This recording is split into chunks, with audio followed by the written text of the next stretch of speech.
I'm Jay Kaufman, and today I would like to talk to you about Apple product launch and adding a drone to the product line. I'd also like to add this as my 419 final. So as I discussed earlier, this is to do a drone product launch for Apple, specifically for their company. Today's agenda, we're going to touch on market research, then we're going to break into the competitive line and discuss the commercial and military players. We're going to then break it down to direct competition to kind of see that price point we want Apple to break into and what our competitors are looking like. And then we're going to touch on just the Apple overall branding and user experience and wrap it all together with a very quick summary so everything is very fresh on your guys' mind. So our first topic today is our market research. Our target market, we're looking at multicultural consumers. These individuals are more likely to do production and media professions on their own, produce their own projects, and be heavily influenced by sports, action sports, or music and film. The personal drone market makes up 40% of the market share, and the last of that 60% is left to military and profession share that really Apple has no gain in getting in. We're going to target both genders here, and our ideal age range, 18 to 45, just to kind of give a number to that, but we are doing, like I said, any media professionals in the industry on that West Coast, anywhere all over the world, hobbyists, and anyone in the commercial field. So our commercial players. Our first one I'd like to discuss is a player called DJI. They have three kinds of products: our consumer, our professional, enterprise products. As you can see from high to low on the screen, the prices go from low to high. So our consumer products are going to be, the cheaper, smaller, easy access drones. These are going to incorporate the Maverick, Spark, and Phantom. And each of those you can see on the screen kind of break down into their own advancements and different versions. These versions, as DJI states, are for the hobbyist in the field that doesn't want to blow a lot of money on the drone aspect, but wants to get the high quality picture and film and show off to their friends. In the professional film, we're looking at an integrated system, GPS flow, something that you can bring a high quality to your workplace and show off to anyone. Here we have the Inspire and Asamo Pro / Raw, and like I said, these are just different versions breaking into. The Enterprise are different solutions to drones, so here we're looking at incorporating not only integrating full systems into the GPS and full frontal cams and controls, but now we're looking into building in software into that as well. Here we have a total of 5 products, 2 in the drone solutions and 3 in the drones alone, and these are going to be more heavily focused to players in the field that want to not only do it for a profession, but you're looking at people like the law enforcement people, like firefighters that are doing this to scout areas and get UAV personnel that is heavily incorporated beyond the hobbyist and personal experience. This part of the market is something Apple is not going to try to incorporate in and will not have to worry about sharing the market with. Also, to give a little more background on DJI, they are headquartered in China. They are the leader in civilian drones, meaning the commercial market, and they hold up to 70% of that market. Their most popular model is the Phantom, and this is, like I said earlier, for the hobbyists and professionals in the market. This is going to be sticking to the consumer enterprise model that I showed you on the slide before. And as I had mentioned before, these models are going to be heavily influenced by GPS and first-person capabilities, meaning you can set a GPS coordinate, not necessarily to your phone, but the GPS coordinates based on latitude and longitude, and the drone will fly those coordinates. So if you wanted to, let's say, ski down a slope and you knew the exact coordinates, that drone will follow you exact those coordinates and can record you without you having to control that drone. This innovative technology goes for a competitive $400 price, which in the market we are looking at is very cheap. The problem is with this is our drones are not durable. The DJI drones come in styrofoam as the light product with a heavy camera, but we have not hit that 4K technology yet, which is something with the iPhone 10 Apple has already developed, which I think will be a high competitive advantage. DJI drones range from $300 to $1,500 in price. That $1,500 price caps at that enterprise level, but we're still lacking a lot of those 4K qualities and the high level video qualities that make it easy for hobbyists and professionals to use. Our next drone competitor in the commercial market is called AV, AeroVironment drones.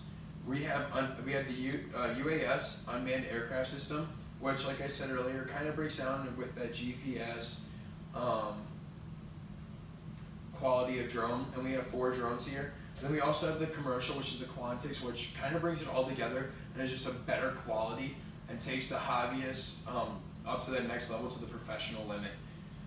This is something to note with AV is that they are heavily influenced in the military market and are starting to break into that consumer market.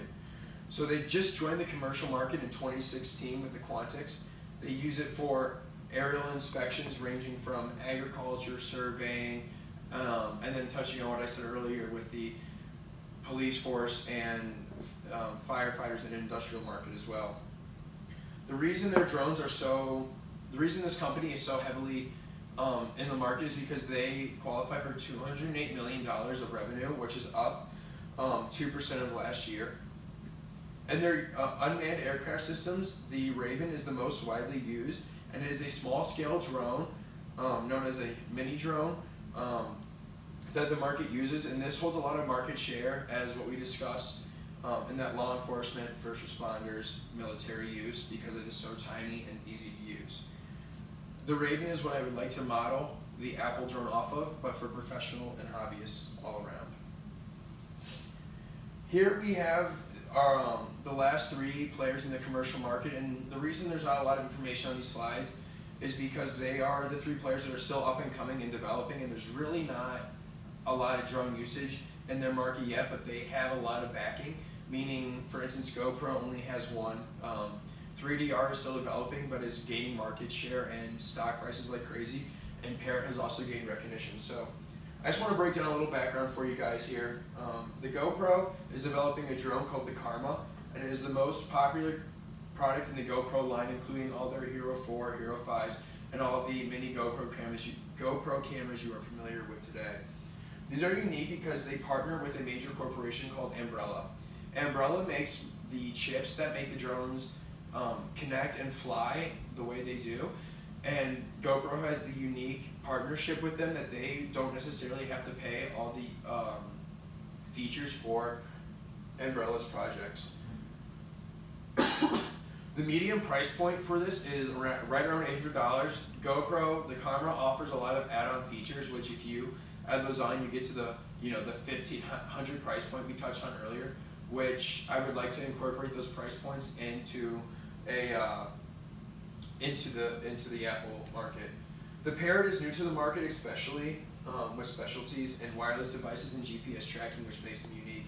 They have seized a relatively large amount within a year, and they have version 2.0 has a smartphone app, so there is no need for a controller. So this technology is already created, which Apple is great for backing on and creating their own technology based on things that have already been made. Also, one thing great about the Parrot technology, it is a very affordable market and great technology. The 3D Robotics focuses mainly on that autonomous drone, again with GPS and first-person fly systems. Their products are for everyday exploration and business problems, and they focus most on photography and aerial exploration. This being said, a quote from their CEO is they are putting computers in their sky market and really getting that AI and intelligence info into their drones right now. So they're taking the control out of the consumer's hands and allowing the computers to do most of the flying and photo taking, video capturing for them, which is really, really unique in this market. The military players are unique just because they do hold a lot of the market share, and it's cool to kind of compare where the drone market can go. I'm not going to break too heavily into it, but on the screen you will see a lot of the major players ranging from Boeing, as we touched on earlier, AV, Northrop Grumman, and Lockheed Martin. These, like I said earlier, they own much of the market, and they're developing heavy UAV systems with small market use. Our direct competition is unique, and as we touched earlier, we have the DJI drone, we have the GoPro here listed, I've got the 3DR Robotics, and also the Parrot drone all on here. And as you can see from quality, our top right up here, you know, we have the 4K camera. This is the GoPro Karma. And also down here, we also have the 4K. But as you can see in quality, as we lack off between the Parrot, and this is an AB, and this is kind of more of the military consumer model.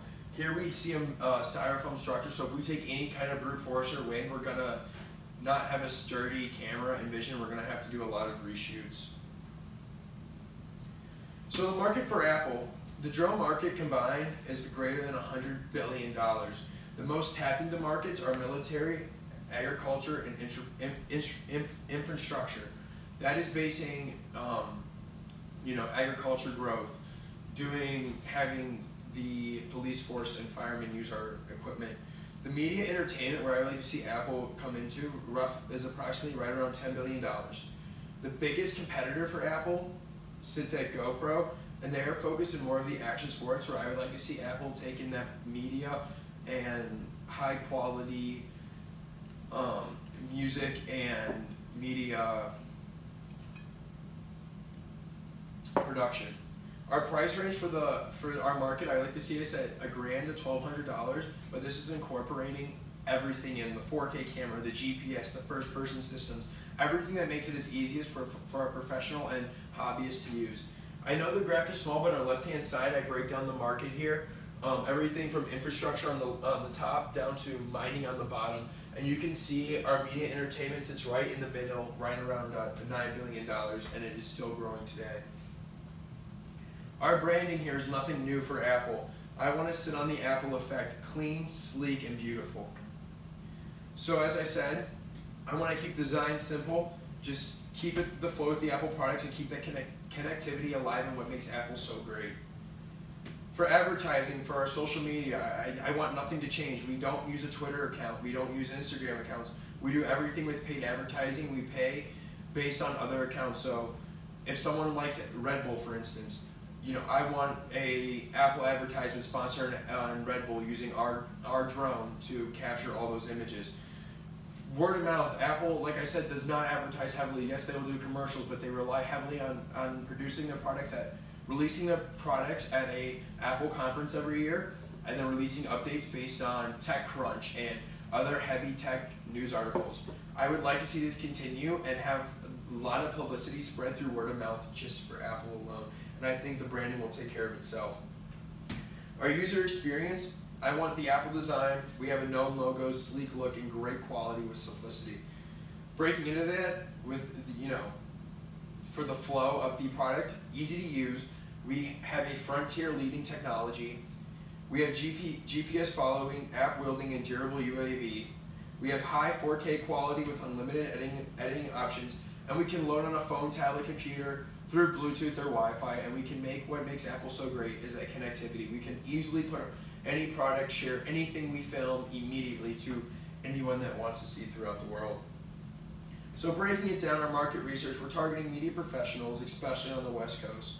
We want a combination of new digital age with great action quality and a community-based business with user bases are strong and loyal. Our competitors are heavily in the commercial field, but we do have a lot of the military moving into that small drone market. We're going to focus on GoPro, 3DR, DJI, and Parrot, and the market price is to $300 to $1,500 with us coming in right around that $1,000 to $1,200 range. I'd like to say thank you, and if you have any questions, please let me know.